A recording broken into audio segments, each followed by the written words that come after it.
यहाँ खींचना होगा कि वो हम क्रॉस नहीं करेंगे as a leader of the opposition हो, चाहे या लीडर ऑफ द हाउस हो या उसके मेंबरान साहिबान हो।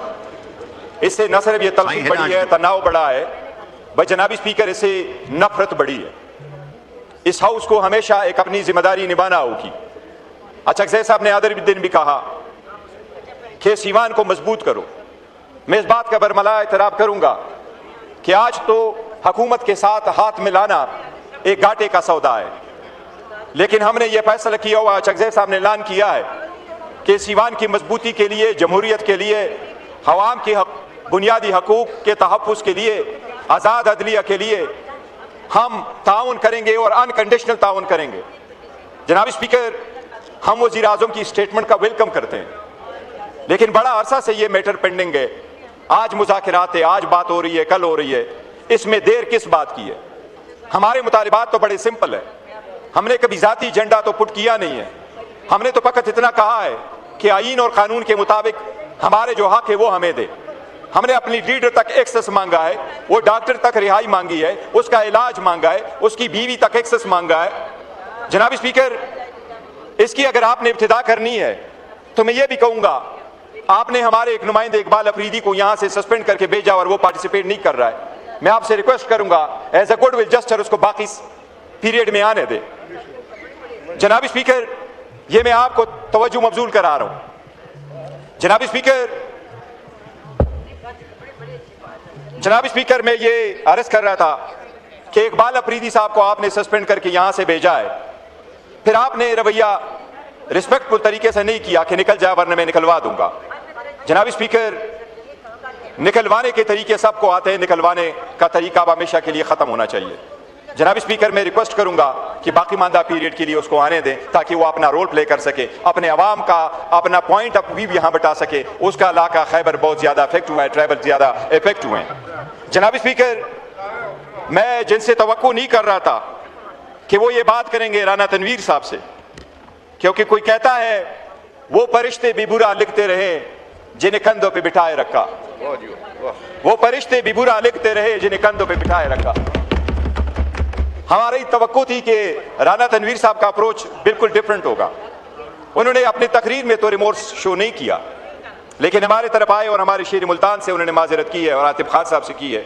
हम उसको एक्सेप्ट करते हैं जनाब स्पीकर, गुड विल जस्टर हम पेश करते हैं, हम स्पेक्ट करते हैं। लेकिन एक बात बरमला में जरूर कहूंगा, शेखपुरा खान साहब का इमरान खान का है। इमरान खान शेखपुरा में किसी का मुकाबला नहीं करेंगे। हमारा विलेज कौंसल आप सब के लिए काफी है, कोई भी जगह प्लेस करो, हमारा विलेज कौंसल मुकाबले में आ गया। अगर आप जीत गए हम चले जाएंगे। जनाब स्पीकर, दो तीन चीजें ऐसी है कि जिस तरह MOU साइन होने जा रहे हैं जुम्मे वाले दिन अमेरिका और ईरान के दौरान, और अल्हम्दुलिल्लाह पाकिस्तान ने अच्छा रोल प्ले किया है, हम उस रोल को सराहते हैं कि पाकिस्तान को एक मौका मिला मिडल ईस्ट के पीस लाने में अपना रोल अदा करे और शायद ये आगे स्टेप बन करके आज़ाद फ़लस्तीन की एक बुनियाद भी बन जाए। लेकिन जनाब स्पीकर, घर की में अपनी लड़ाई हो तो कभी आप इंटरनेशनल लेवल पे अपना रोल अदा नहीं कर सके। ये वक्त है कि हम MOU ना साइन करें सिर्फ बाकी दुनिया के साथ, बल्कि आपस में इन मुल्क के लिए, जमहूरियत के लिए, अपने हकूक के लिए हम एक मेमोरेंडम ऑफ कमिटमेंट साइन करें।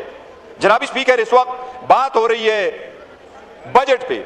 मैं ये कहूंगा ये वक्त है कि हम वो मेमोरेंडम ऑफ कमिटमेंट साइन करें कि ये हमारे वो डेडलाइंस होंगे सवाम और अवाम के नुमाइंदों के दरमियान। ऑर्डर इन द हाउस, जो मेंबरान इधर खड़े हुए हैं वो काइंडली लॉबीज में चले जाएं। ये इधर ये ऑनरेबल मेंबरान से गुजारिश है, लॉबीज में चले जाएं, ये इधर मुनासिब नहीं है। जी जनाब स्पीकर, तीन चीजों का मैं जिक्र करता हूँ। ये मेमोरेंडम ऑफ कमिटमेंट जनाब स्पीकर इस वक्त की जरूरत है। हमें मेमोरेंडम ऑफ कमिटमेंट साइन करना होगा अगर हमने ये ईवान मजबूत करना है, जमहूरियत को दमाम बख्शना है, अदलिया को आज़ाद करना है और अवाम को बुनियादी हकूक देना है। जनाब स्पीकर, इस वक्त अवाम हमसे ये शिकवा नहीं कर रही कि उसमें गुर्बत बहुत है, लेकिन जनाब स्पीकर इस बात पे जरूर वो शिकवा कर रही है कि इसमें अमीर और गरीब में तफावत बहुत बढ़ गया है। वो अवाम इस बात पे शिकवा कर रही है। जनाब स्पीकर, मैं जो बजट पेश हुआ है, हम सारे अपोजिशन वाले यूनानिमसली उस बजट बिल को हम रिजेक्ट करते हैं और हम उसके बारे में मैं ज्यादा डिटेल में नहीं जाऊंगा। जनाब स्पीकर, हमारे जितने भी साथी हैं उन्होंने 1 बाय 1 उसके अदाद शुमार दिए हैं। इसमें कितनी महंगाई है, कितने खर्चे लिए, कितने वापस हुए हैं, कितने पॉलिसी है, सब कुछ भी जिक्र हुआ है। लेकिन मैं ये कहूंगा जनाब स्पीकर, जिस तरीके से आज आपने 3 मरतबा कहा है ऑर्डर इन द हाउस, जनाब स्पीकर आईन के 2 आर्टिकल, सिर्फ 2 आर्टिकल इमरजेंसी के बारे में है, 2 आर्टिकल आईन में तरमीम के बारे में है। ये मेरे ख्याल तकरीर रोके थे कि आपके ऑर्डर इन द हाउस के लिए कहे। जी ऑनरेबल मेंबरान से गुजारिश है कि यहाँ जलसा ना लगाएं प्लीज। मैं इजलास रोक लेता हूं जब तक आप अपनी मीटिंग खत्म कर लें।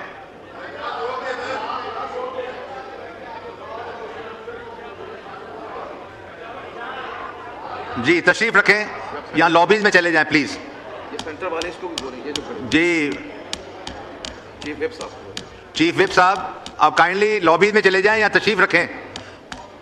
तारिक फजल चौधरी साहब मेहरबानी करें, ये इस तरह ना करें, ऑनरेबल मेंबर बोल रहे हैं।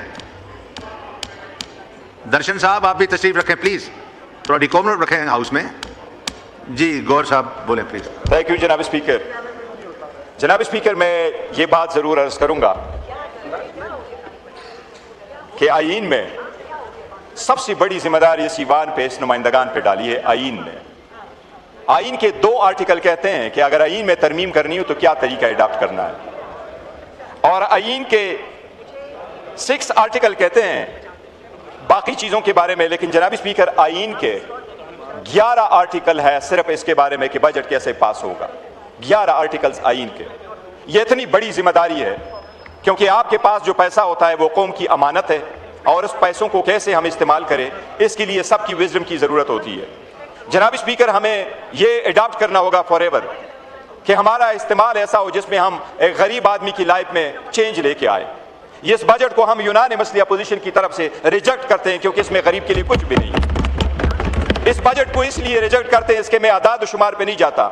हमारे मेंबरान साहिबान ने, मैं उनको हराज तहसीन पेश करता हूं, उन्होंने बेहतरीन तरीके से उसके आदाद शुमार रखे हैं, महंगाई कितनी है, बजट कितना है, उसके कितने कर्जे लिए गए हैं।